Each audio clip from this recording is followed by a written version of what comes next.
The maid is mine. What's a maid to do when her boss ignores her? Elise has always considered herself to be a loyal and professional live-in maid. She's lived a solitary life and has dedicated herself to serving her employer. As of late, her professionalism has been compromised. Her desire for her American boss has consumed her every thought. She often goes unnoticed by him. The occasional good morning and goodbye are usually exchanged in passing, but nothing more. Any errands needed to be carried out are jotted down on a dry erase board in the kitchen by Mr. Kane. This has been their routine for 6 months. On the rare occasion, Mr. Kane would stay home and relax.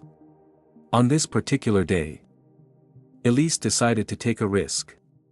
Oui, monsieur.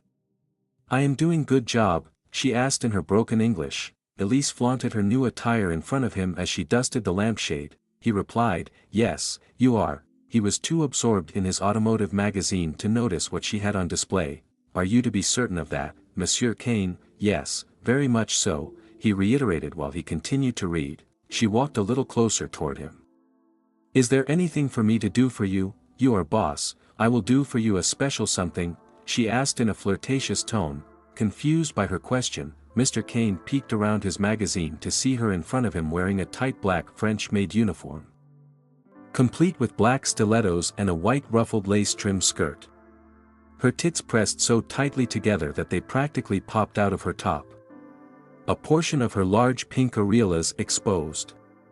She wore a garter belt that held up her black laced top stockings with a seam that ran down the back of her long legs that accentuated her curvaceous hips.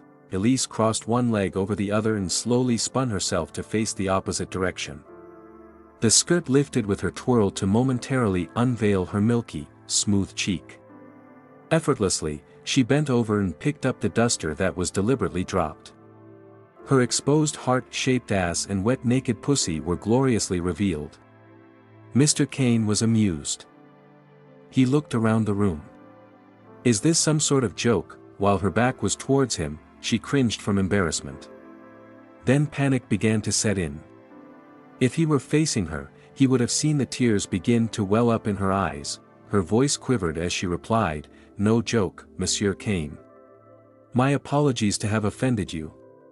She did not allow herself to turn and look at him. I did not hire you for this. You do understand that? Yes, Monsieur Kane. She began to walk towards the door when the realization hit her. This could lead to her termination, and she would never see him again. This would break her. She did not think this through. Impulsively, he rushed up behind her and snatched her up from around her waist. Her feet no longer touched the ground. The sexy maid was taken by surprise as the wind was pushed out of her. Suddenly, all her fears melted away as she surrendered. She felt his hard-on pressed up against her as he dragged her backwards towards the armchair where he once sat with his magazine. He pulled his rod out of his pants as they fell onto the cushion. He plummeted his member with such force inside of her she screamed with both pain and pleasure, pushing the words through his teeth to her ear. He asked, is this what you fucking want? Oh you she moaned sensually as her back slid up and down his broad chest. He thrust it into her deeper.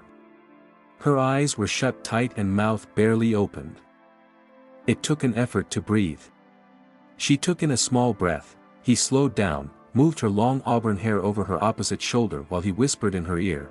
His deep and powerful voice was like a storm coursing its way through her body. She was both fearful and excited by its force. He quickly lifted her and turned her towards him. Placed her legs over the arms of the chair as she positioned her hands on his knees. He slipped his hands under her inner thighs, lifting her up to grab her ass. He calmly and rhythmically pushed and pulled her body against and away from him with enough control not to fully penetrate her. She ached to feel him go deeper.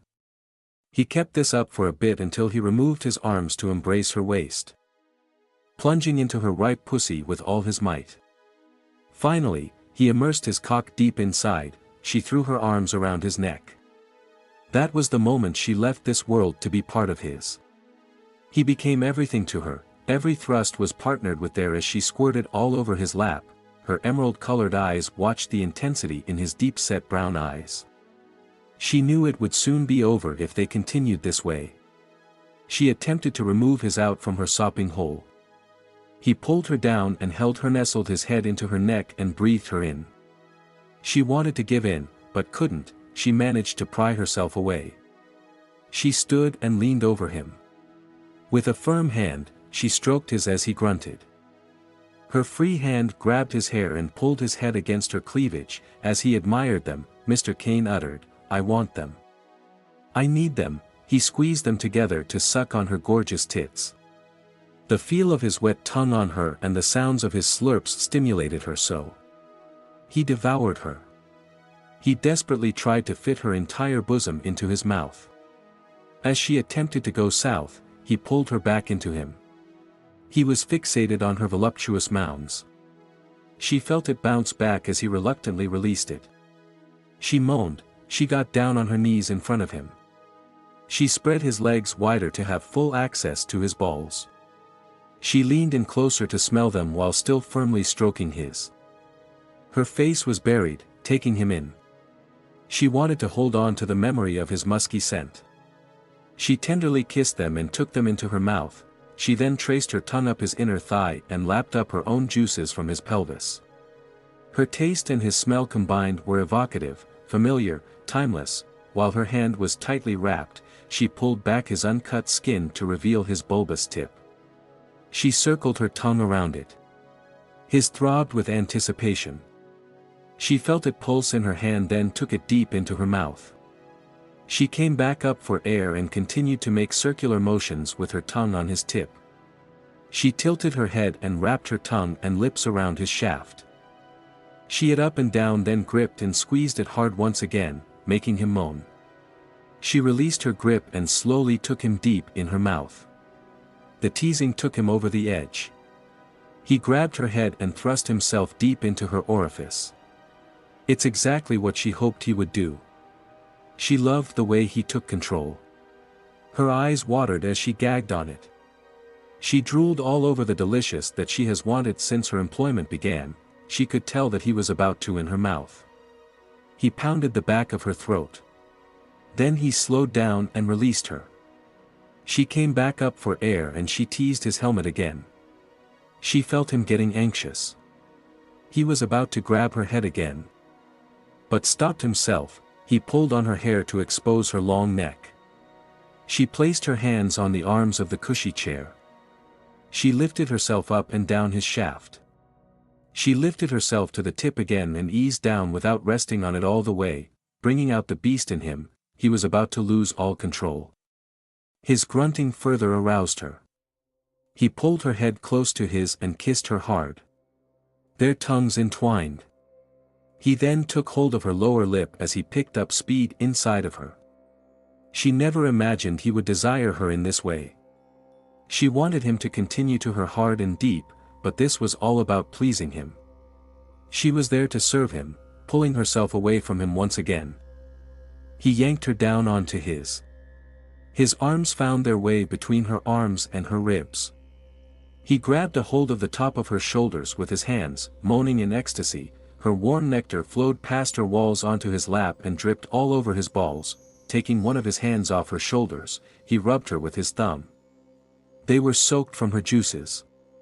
She screamed louder. Lost in his strength, he was her master, her king. He controlled her now. She knew that she would do anything for him. She was his. Rock hard inside of her, he carried her as he stood up. He put her down and demanded, "Suck my, now, anything for you, my master." She knelt before him and took him way down her throat till she couldn't breathe. His was so hard she felt every groove, bulging vessel and beautiful, perfect imperfection in her mouth. Her mouth so hard the tears rolled down her cheek as her secretions frothed all over his. He called out, Elise, baby, yeah." Just like that, it was the first time she heard her name in his voice. She came. He held her head down while he gyrated in her mouth and said, "I am into your sweet, tight, fucking mouth." He knew that he would forever crave this woman. She felt the pulsing of his in her mouth as he exploded his load down her throat. Such a straight shot she didn't get to taste it. When Elise stood up to lovingly face him, Mr. Kane said to her, "You are fucking mine." Elise will soon understand what it would take to serve her Mr. Kane and satisfy his every need.